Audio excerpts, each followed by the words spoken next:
This is to both of you, but EJ, I want you to go first. Donald Trump is now a convicted felon. Talk about the significance of yesterday's historic ruling.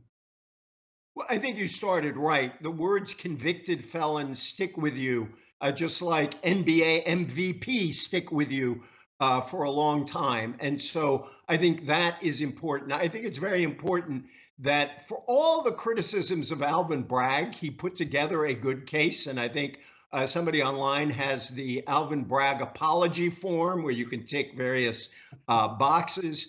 I think it's important that finally a president of the United States, yes, can be held accountable. And Donald Trump, who has had some substance stronger than Teflon attached to him for decades, couldn't stand up to this case.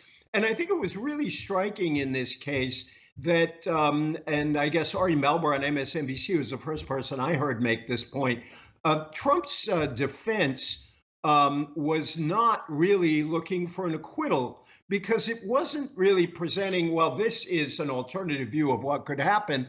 They were just looking for a hung jury. He threw out everything he could to see if he could get one juror to say that he's not guilty and just kind of block the case that way.